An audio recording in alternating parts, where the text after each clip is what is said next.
Hello YouTube, this is Cap from Set Free and Pass, and today I'm going to go through my Traptrix deck profile for 2023. So on the channel we will be doing a Waifu Cup, which hopefully is self-explanatory. It's those decks that people consider Waifu. Two of the decks I'm going to be using is Traptrix and also Live Twins. We have essentially done a tournament that basically pits me and Bit against each other, choosing two decks each. And Traptrix is one of my two. So what I'm going to do is I'm going to go through the deck as I usually do, which will be with the main monsters, spell and traps, hand traps, and then the extra deck. But as always, if you like this kind of content, remember to like the video, drop us a comment, see if let us know in terms of any other content you'd like to see, and subscribe to the channel. What we'll be trying to do over the next few weeks is not only show some live duels that we have recorded of this little competition we've been doing, but also we'll be putting stuff up like Go content and also Pokemon as well. So keep up to date with the channel. We're going to try and expand a little bit more, but we're going to go back to more of our roots in terms of budget. So as you'll see in this deck profile, barring this one card, Pot of Prosperity, which has now dropped down quite significantly, most of the cards in this can be picked up relatively cheap, and this could be pulled out, although for the purposes of this particular deck, we need this for the consistency. But the majority of our decks are going to try and keep below the £100 kind of mark to make sure that they are somewhat affordable, which is ridiculous when you think 100 quid is budget. But anyway, that's another thing altogether. But anyways, I'm going to get into the deck profile now, and yeah. So let's start with the monsters. So let's start with Traptrix Mantis. So Mantis is, and with all the Traptrix monsters, are unaffected by whole normal traps. So basically your bottomless trap holes and trap hole cards will not affect these Traptrix monsters. So it's great in terms of in the mirror match, although unless you're playing Master where you see some of my videos, I only get like that very rarely. But the effects of basically Mantis and why this is good on the first turn is that you can add one Traptrix monster from your deck to your hand. So basically allows you to go, well, it allows you to do a rota basically of your Traptrix monsters. And also when it's on the field, basically you can then use the effect to send one spell or trap card from your side back to your hand, but then you can replace it. It doesn't benefit from the perspective of being able to use that spell or trap in the same turn, but when we get to the extra deck, you'll see cards like Sarah, which benefit from when Traptrix monster effects are activated. But for example, if you are using one of the other cards, which is Dianella, you can use this effect. So I'll go into Dianella first. So Dianella basically again unaffected by normal whole normal traps, but this one allows you to special summon a Traptrix monster from your graveyard in defense position. So it's great for recurring cards where it has special summon effects. Apart from Mantis, the majority of them all do. Also, you can recur your XZ Traptrix monsters, which is great for Rafflesia, which we'll get into again. Or more predominantly is Maramelo, which allows you to pop, which I'll get into in a minute. However, the other effect of this is when it's special summoned, you can then use the effect that if you've got a normal whole trap card in your graveyard, you can set it. But in the end phase of the next turn, it's then banished. Or when it's played, it's banished. But you can get around this by basically, if you're using the effect, use one of the other link monsters, which is Corellia, which I can never pronounce correctly as well. Allows you to then reset, which we'll get into later on in the video. We then have Maramelo. So Maramelo has on some of the effects of, you can basically search your deck for a normal whole trap card from your deck. So you get your bottomless trap holes, your Gravekeeper's trap hole, and so on. And basically then you get that to your hands. So again, like Mantis, it's basically an automatic search, so you lose no hand advantage from it. And when this is special summon though, it allows you to pop a card basically on the opponent's side of the field. So what you'll find is, for example, now we'll use Dianella as an example. So let's say turn 1 you do Mantis to search out Dianella from your deck. So then turn 2 you can use, as long as actually necessarily use that, that's in your grave. Use Dianella to special summon, you special summon, you pop. There is also the effect of Traptrix Sarah, which allows you to special summon a Traptrix monster from your deck, which you can special summon this, which allows you to pop a back row.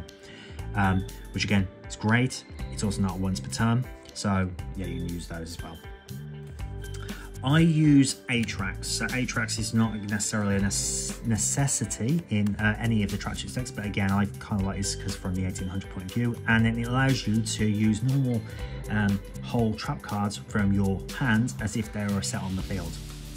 It also means that normal trap cards cannot be negated at all. So with this deck, the majority of all the cards in the deck are normal trap cards. In fact, I can't think of a single one looking through that actually would be against that even. Yeah, so basically, as long as it's on the field, all your traps are going to go through, guaranteed. So there's no way of negating them, which is fantastic from that point of view. It's unaffected by normal whole cards, and yeah, it just allows you to use your hand as an additional resource. So kind of like if you did have Imperm in your hand, and you can't actually play it by its effect, you can play it by its effect on this because it's a normal trap card. So there you go. That is not correct, sorry, I made that mistake there. So then I use 2 Parallel Exceed. So Parallel Exceed, I only use 2 of them in this deck for space purposes, but this allows you essentially with this deck, you can go into link 1s, which means if you've got this in your hand, you could potentially take an Traptrix to add in a third one of these to make it more consistent, but I've only got 2 in here because I found it was relatively good at this level, especially in my Master Duel deck, so I'm hoping it'll work in this one as well. But this one allows you to go into Baguska quite easily. So you bring out your Sarah, which is link 1, the arrow points down, so you go into this, which allows you to go there. Or alternative, you can also go into your Rafflesia, which is also another great starter with this particular deck. So you've got plenty of options because they're all level 4. And then the last Traptrix monster is Valesio. So this again is unaffected by basically normal trap cards, as normal whole trap cards I should say. But basically what this allows you to do is basically once and only once per this turn, you can send one set trap you control to the graveyard, special summon this card from your hand. So again, you can special summon this in an extender if you've got traps that you don't want to use. If you control no cards in your spell and trap zone, you can banish this card from your graveyard and set one hole directly from your graveyard and set it to your field. So it allows you to then basically get something to start off a play basically. Which I find the advantage is quite good because of the fact that it gives you a couple of air from an extension point of view, but also to allow you to recur some of your more important ones. So I found times where I'm about to start my plays, and for example, they're down less than 2,000 life points, and you've got Grave Cooper's Trap Hole, and you know they've got a hand trap, that will stop them being able to do the hand trap because basically they'll be locked out if it does happen. Disadvantage again is it cannot be used in the same turn, so it just means that you've got some advantage for later on in the game. So those are the monster cards. Let's go into the spell and traps. So going to the spells, there's very few spells in this deck, but the main one being Prosperity. So when we go through the extra deck, I'll show that there's 3 spaces in there that basically could be anything, and I'll list them as that. Prosperity is great in this deck because of the fact that 1, you need to get your Traptrix monsters and only limited amount to actually start your plays, because Traptrix Sarah, being your main turn 1 start, requires a Traptrix monster basically. So you must get a Traptrix monster basically in your open hand, or this deck does suffer quite badly. So that's basically why this is quite mandatory. Also got Regeki. So this deck does, I'd like to bump this up. This deck is very trap heavy, so I could run 2 or 3 in this particular deck if I wanted to, because of the fact they are quite weak. However, they do get the benefit when Reveals is out, they're pretty much getting destroyed, so you've got that advantage. But this is very good in terms of with this deck for just giving you that ability to wipe your opponent's field, as you would imagine. Now going to the normal traps. So the first one we've got is Gravekeeper's Trap Hole, which is an amazing card in this deck, and we'll go into more detail why this gets used quite a lot. But when your opponent declares a monster effect from the hand or the graveyard, basically you would then activate this effect, and it will negate and also inflict 2,000 damage. So if they're activating Ash Blossom, Effect Veiler, Nibiru, or any cards in their graveyard, for example, I don't know, Sky Strikers like Ray in the graveyard and so on, this will negate it, and then they take 2,000 damage. So it can be quite brutal from that perspective. Then Floatgate Trap Hole. So another Trap Hole card, but this one basically allows you to permanently book a moon your opponent's card, which is great again because of the fact that it just stops them getting to link plays. And then for the final one, which is we're on 1, is Bottomless Trap Hole. It's Bottomless Trap Hole when any monster is summoned basically to the field, it is then, and it's over 1500 attack points, it's then banished instead of going to graveyards. So great in terms of just removal and ways of dealing with those pesky loot monsters. Then we're going to Traptrix. So Traptrix allows you to banish one normal spell card from normal trap card from your deck, and then basically play another version directly from your deck to the field, and then you can play that turn. But the limitation is that you can only play one more trap effect during that turn. So it allows you to get a trap if you really need it for an extension next turn, or if you need it to defend you during that turn. So what you'll find is, because all of them are normal traps in my deck, that you can get like a torrential tribute, for example, which can wipe the field and save you in a pinch, or you could get a card like Shade Brigadier, which I use in here as well, Ice Dragon's Prison, and so on like that. You just need to remove one of those copies in there, which is why most of these traps are used at 1, or no, at 2, because it allows you to do that effect. Speaking of Shade Brigadier, I run 3 of those. So in addition to the effect basically to allow you to go into, so one of the benefits of this particular card is that it makes your Serra live. So during your first turn, if you go into Serra, which I'll go into more detail, this basically kicks off and I'll talk about that. But using this free is great because of the fact it gives you a level 4 monster, which allows you to go into some of your XE players as well. The disadvantage is that with the Traptrix monsters we have, you can't use it for the Link monsters, but you can for the XE monsters. I use 2 copies of Torrential Tribute. This again could be free, but because of Traptrix, I use it as, it's basically, you've got 3 copies in your deck essentially, from the point of drawing it. However, I do use 3 Ice Dragon's Prisons, because it gives you the ability not only to special summon one of your opponent's monsters, but to start banishing, which I find this is very important, especially in this type of tournament where it's going to be very much type and attribute based decks, so it has that advantage. And then I use 2 compulsory evacuation device, which is great for dealing with Link monsters, as well as extenders and so on like that, and also because of the fact that again I can use this on my some of my Link monsters that are unaffected, but I can still pop their effects basically. So that is the Trap and Magic spell, in fact. Sorry, we've been playing like goats. Trap and spell lineup now going.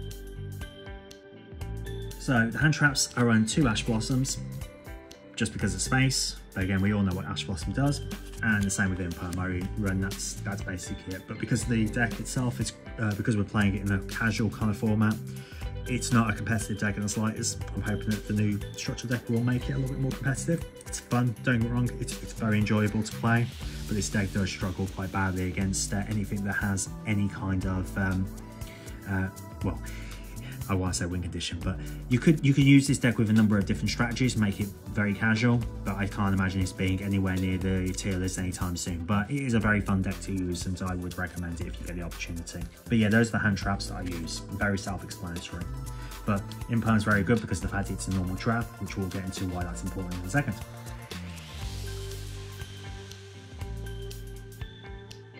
So the extra deck, Traptrix Serra. So Traptrix Serra is your basically turn 1 monster. You need to go into this usually turn 1 to start any of your plays. Why is this card important? Well, Traptrix Serra basically is a Link 1 monster.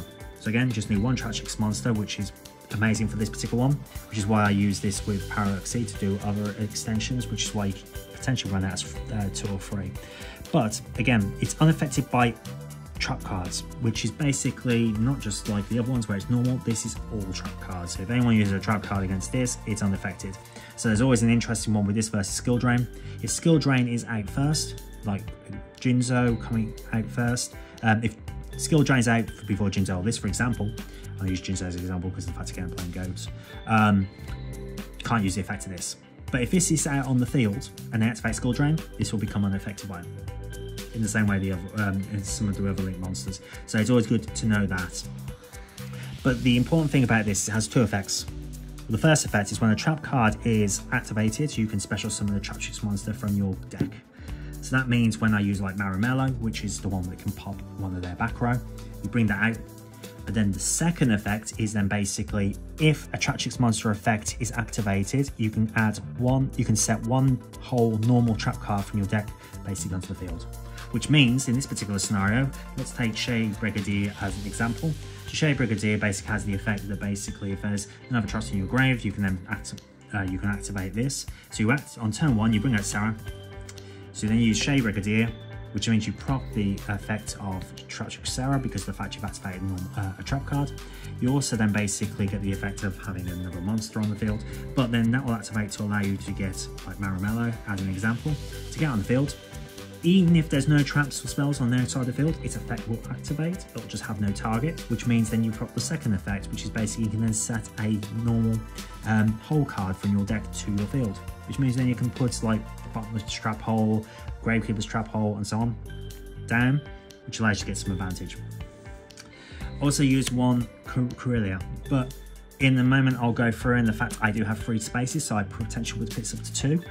But what this basically does, it's a Link 2 monster with 1800 attacks. It's unaffected by trap cards, and I can use one of the effects of these. I can use these effects once per turn. So in your end phase, essentially, what will happen is you can special summon a Traptrix monster in defense position. So obviously you can't use your Link monsters bring back, but you can bring back your Xyz or any other. So Marimello being another example where you can bring back and pop in your end phase. However, this also has the advantage is that you can, if a normal hole trap card is activated, you can then decide rather than send it to the graveyard, you can flip it back face down, which means it's great with Dianello, because Dianello allows you to get back a whole trap card from your graveyard here, but it's banished when it either resolves or when it goes at the end of your end phase. But because it's activated, it goes face down, it bypasses that. So this allows you to bypass that and keep using that card over and over again, which is great for things like Gravekeeper's Trap Hole, because you'll continue to get the effect of dealing 2000 damage at least once each turn. Then for the other ones, so I use Link Spider, because Link Spider works well with Shade Brigadier, so it allows you to basically go into Link 1. Not really much to say about that, it's just 3 extensions. Nightmare Phoenix, because Link 2, good destruction effect, so on. But again, this is generally just filling space. And I use both Borrow Sword and Access Code just to give you the options of how you want to finish your opponent. But I finish basically opponents with both these effects depending on what situation you're in, but they're very good cards from every side. Link 4s, because the fact when you do get these in most of your cards in place and you've got a good board, you will get at least 4 monsters, which allows you to go forward. And because of the fact you run so many links, you can do quite well with that. And Baguska, because of the fact I run Parallel Exceed, and also it's just great for that. And then Shade Brigadier, for example, as well, which allows you basically to slow down the game or deactivate effects. Then Traptrix Rafflesia. Traptrix Rafflesia is kind of a boss monster in this, although it's always in defense. So why is this a really good card? So while this is out, basically none of your other Traptrix monsters can be destroyed, basically. So if you can basically keep taken by battle by damage and they don't get destroyed. However, Traptrix Rafflesia has another effect where basically one, they can't be targeted as long as it's got material on here, but also the fact that you can then activate normal trap hole cards from your deck by cost of one of its materials from your deck, basically. So for example, if someone's using a hand trap while this is out, you can then go, I'll get rid of a material and I'll use Gravekeeper's Trap Hole from my deck, and allows you to do 2000. So it gives you that option to use things from your deck. So this basically benefits from gaining you a lot of advantage from all over the place. Then Aramelis. So Aramelis has 2 effects. So one, it is unaffected by trap card effects while it has XC materials on it. And you can activate one of the 2 effects. So you can detach a material, 2 materials from this card, special summon 1 level 4 insect or plant monster from your graveyard. So you could special summon, for example, a Rafflesia, again making its defense mode so you can't be a Link monster. Or if your opponent, a monster, leaves the field because of the effect of, sorry, I need to read this because I can't, of your card effects, and is now in the graveyard, banish, you can detach 1 material from this card and target one of them, special summon to your field. So basically, if you destroy one of your opponent's monsters with one of your card effects, so for example, Torrential Tribute, you can then banish take one of your materials off Alameris and basically get it back special summon to the field. Usually you'll use it for the first effect, which is the special summon just to extend. And then because we're using a lot of XZ monsters, I use Zeus, because Zeus. Now, in the extra deck now, I have 3 additional spaces. So this could be anything. I think in this particular deck, I was using another Zeus, Phoenix, and the third one, I can't remember what it was. But essentially, whenever I use Pot of Prosperity, these 3 go automatically like that. That's just basically how that works. But how I would probably do is I would run probably another Corella, and then potentially some of the one of the other Nightmare monsters, whether it's Unicorn or so on, and then the other one's free choice. So you do have free spaces, and obviously for Pot of Prosperity, but this is, I just use this as anything, and I just banish them whenever I use Pot of Prosperity. But having a second Corella sometimes is useful if you're in a if you ever need it, but you'll probably find you'll banish it as Pot of Prosperity anyway. Anyways guys, that is the deck profile for my Traptrix deck. Hopefully you enjoyed the video. As always, if you like the content, remember to like, subscribe, and obviously drop us a comment, tell us what you'd like to see. You'll see some more videos about some of the duels we have for this particular thing coming up. But yeah, as always, hope you enjoyed the content, and we'll catch you later. See ya, bye.